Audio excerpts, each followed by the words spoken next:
धन धन सद्गुरु तेरा ही आसरा। बेल आइकन का बटन दबाकर चैनल को सब्सक्राइब करें। मी वरियाम चंद अपने ऊपर हुई बेपरवाह मस्ताना जी महाराज की अपार रहमत का वर्णन इस प्रकार करता है।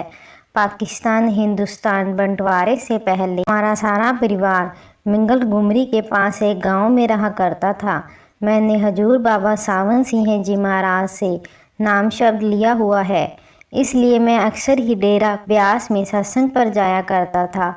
मैं शहनशाह मस्ताना जी बलोचिस्तानी को वहाँ पर सत्संग पर देखा था।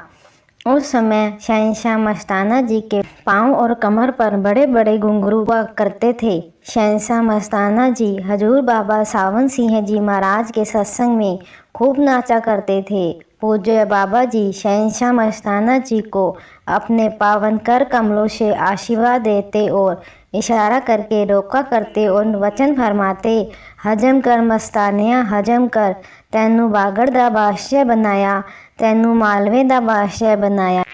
एक दफ़ा तो वे परवा जी हुक्म मानकर नाचने से रुक जाते तथा बैठ जाते, परंतु कुछ समय बाद फिर नाचने लग जाते। शहनशाह मस्ताना जी ने उस समय डेरा ब्यास की उत्तरी दिशा में दरिया ब्यास के किनारे डेरे से 2.5 मील दूर एक किक्कर के नीचे अपनी कच्ची गुफा बनाई हुई थी। बाकी साधुओं की गुफाएं डेरे के नज़दीक थी। मैं भी वहां पर शहनशाह जी के दर्शन के लिए चला जाया करता था। उस गुफा में 5-6 आदमी मुश्किल से बैठ सकते थे। आदमी भी मैंने शहनशाह जी के पास बैठे देखे। उनमें वहाँ पर मैंने केवल मालिक सतगुरु की ही बातें सुनी। शहनशाह जी सत्संग के प्रोग्राम की समाप्ति के तुरंत बाद अपनी गुफा में पहुंच जाया करते थे। उसके बाद मुझे पता चला कि हजूर बाबा सावन सिंह जी महाराज ने बेपरवाह मस्ताना जी को रूहानी ताकत देकर सरसा भेज दिया है। उसी समय के दौरान हमें भी इधर हिसार जिले में ज़मीन अलाट हो गई। पहले हमें डबवाली गांव, फिर सरसा के नज़दीक हिसार रोड पर ज़मीन अलाट हो गई, जहां पर हम दानी वरियाम रहते हैं। यह इलाका पहले हिसार जिला में पड़ता था। हमारा सारा परिवार बेपरवाह मस्ताना जी महाराज के सत्संग में आने लगा। हमारे सारे परिवार पर बेपरवाह जी की अपार कृपा हो गई होता हम अवश्य ही पहुंचते।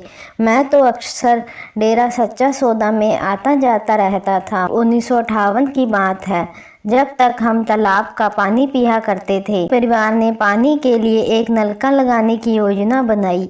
पहले हमने अपने घर वाले टिल्ले पर नलका लगाने की कोशिश की, पर नलका ठीक से सेट न आया क्योंकि नीचे पत्थर आ गया। हमने नलके को नीचे दोबारा लगाने की कोशिश की, नलका वहां पर भी सेट न आया। हमारा सारा परिवार बहुत परेशान हो गया। मेरे लड़के मुझे कहने लगे कि तू रोज सच्चा सौदा जाता है, बाबा मस्ताना जी से अर्ज कर कि यार नलका ठीक से नहीं लगता, नलका ठीक से लग जाए। मैं अगले दिन ही शहनशाह मस्ताना जी के चरणों में अर्ज करने के लिए साइकिल पर डेरा सच्चा सौदा सरसा में पहुंच गया। यहाँ आकर मुझे पता चला कि सच्चे पातशाह जी रानिया गए हुए हैं। अगले दिन जब मैं डेरा सच्चा सौदा रानिया में पहुंचा तो उसी समय वह मस्ताना जी महाराज गुफा से बाहर आए। मैंने शहनशाह जी के चरणों में धन धन सद्गुरु तेरा ही आसरा का नारा लगाया। बेपरवाह जी ने मेरे से सारे परिवार और पशु डंगरों की कुशलता पूछी। फिर मैंने दयालु सतगुरु जी के चरणों में अर्ज की कि साईं जी, हमारा नलका ठीक से नहीं लगता। शहनशाह मस्ताना जी ने वचन फरमाए। बैठे पड़े नलका सेवादारों की तरफ इशारा करते हुए वचन फरमाया, इसे गेट पर लिखा दिखाओ। एक सेवादार मुझे डेरे के गेट की तरफ ले गया। मैंने उसे कहा कि मुझे सब पता है जो लिखा है। असल में शहनशाह जी डेरा सच्चा सौदा में सभी प्रेमियों को दुनियावी बातें करने से रोकते थे, इसलिए शहनशाह जी ने डेरे में लिखवा रखा था कि यहाँ पर केवल राम नाम की बात की जाए, नहीं तो डेरे से निकाली मिलेगी, यानी डेरे से बाहर निकाला जाएगा। मुझे इन बातों का सब पता था, फिर भी मेरा मन क्रोधित हो उठा। पर शहनशाह जी टिल्ले पर जाकर विराजमान हो गए और सेवादारों को हुक्म फरमाया कि किसी को भी हमारे पास नहीं आने दें। जब वहाँ पर मेरा कोई चारा न चला तो मैं गुस्से से भरा हुआ वापस घर की तरफ चल पड़ा। रास्ते में मेरे मन ने मुझे अनेकों दलीलें दी। मेरा मन कहने लगा कि जो तेरी यहाँ की समस्या हल नहीं कर सकता वो आगे की क्या कर देगा। मैं आज के बाद सच्चे सौदे नहीं जाऊँगा। मैंने घर आकर सारे परिवार को कह दिया कि आपा सच्चे सौदे नहीं जाना, वहाँ पर क्या रखा है, न मैं जावा न किसी ने और जाना है, छप्पड़ का पानी पी लिया करेंगे। उपरोक्त घटना के 8 दिन बाद की बात है। मैं अर्ध निद्रा अवस्था में पड़ा हुआ था। मेरे मन में ख्याल आ रहा था कि कोई बादशाह से रूठ जाए तो बादशाह का क्या बिगाड़ देगा, अगर कोई फकीर से नाराज हो जाए तो फकीर का क्या बिगड़ेगा। ख्यालों के साथ ही मुझे डेरा सच्चा सौदा सरसा में बेपरवाह मस्ताना जी महाराज के दर्शन हुए। शहंशाह जी ने मुझे वचन किए, तू यहाँ आ। इतना कहकर शहंशाह जी देखते ही देखते ओझल हो गए। मुझे बेपरवाह जी के दर्शन से असीम अलौकिक खुशी मिली जिसका मैं शब्दों में वर्णन नहीं कर सकता। मैंने उसी समय उठकर अपने सारे परिवार को उपरोक्त देशांत वाली बात बताई और कहा कि आपा सारे परिवार ने आज डेरा सच्चा सौदा में जाना है। बेपरवाह मस्ताना जी ने बुलाया है। सारे परिवार में खुशी की लहर दौड़ गई। हम सभी बहुत ही खुश थे कि हमें खुद खुदा ने बुलाया है। हम सुचान कोटली रेलवे स्टेशन से रेलगाड़ी पर चढ़कर डेरा सच्चा सौदा सरसा में पहुंच गए। उस समय डेरा सच्चा सौदा सरसा में सच्चे पातशाह जी सत्संग फरमा रहे थे। जब मैं सत्संग के पीछे जाकर खड़ा हुआ तो शहंशाह जी की दया दृष्टि मेरे पर पड़ गई।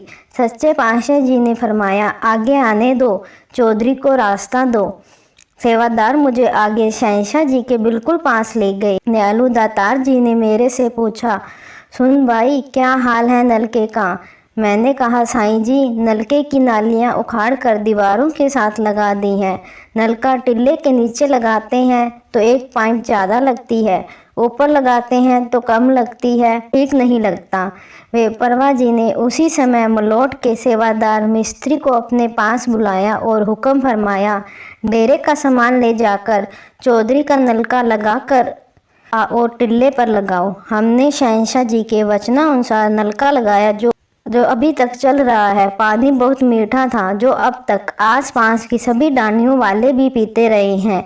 हमारे सारे परिवार पर बेपरवाह मस्ताना जी महाराज, परम पूजनीय परम पिता शाह सतनाम सिंह जी महाराज और परम पूजनीय हजूर महाराज जी की अपार दया मेहर है। हमारा सारा परिवार मालिक का शुक्राना करता है। मेरी परम पूजनीय हजूर महाराज जी के चरणों में अर्ज है कि हमारे सारे परिवार को अपने चरणों में लगाए रखें।